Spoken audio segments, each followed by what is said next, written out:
kā drīz dabūt to muti, apskatot īpašumu, kurš ir ielikts pārdošanā. Nu tad, lūk, atlidojumu uz Itāliju apskatīties īpašumu, esam visi saskaņojuši laikus, to, ka mēs filmēsim, apskatīsim īpašumu, jau tikušies ar mākleri uz vietas, ka mēs izrunājam visas speciālās lietas, dodamies uz īpašumu. Nu, tā kā mums nācās pārcelt dēļ lidojumu tikšanos uz nākamo dienu, šī reizē devāmies mēs bez mākleri skatīties.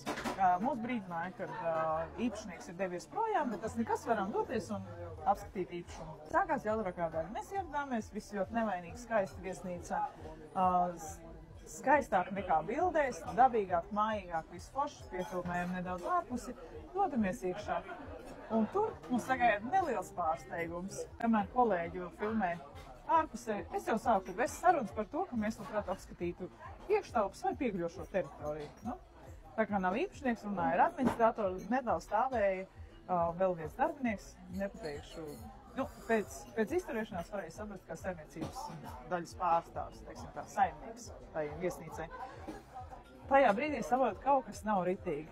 Jo tiklīdz es sāku runāt par pārdošanu un apskati, man palūdz iziet ārā. Nu, esam nelielā apjukumā.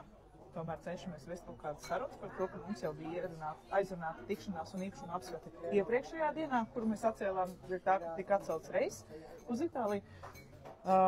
Bet tomēr nē. Kolēģi ienāk telpās, arī viņu kopā ar mani bez laipnības žestiem izdzenārām. Mēs esam Itālijā, un kas mums notika šodien?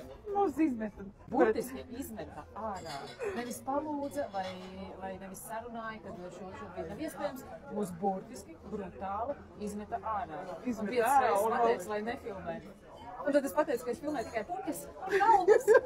Bet arī to nedarīs, lai filmēt. Cilvēki ļoti satraukti zvanās pēc kāda brīža. Mums tiek paziņots, ka mums ir aizliegts filmēt, un lai mēs ejam projām. Ja nesauks policiju, būs diezgan liels nepatīkšanas. Tā kā domāju, ka šo māju būs diezgan grūti viņiem pārdot. Un vieta bija ok, īpašums bija mājīgs, bet mēs noteikti neatgriezīsimies šajā īpašumā, kā bija iepriekš plānots.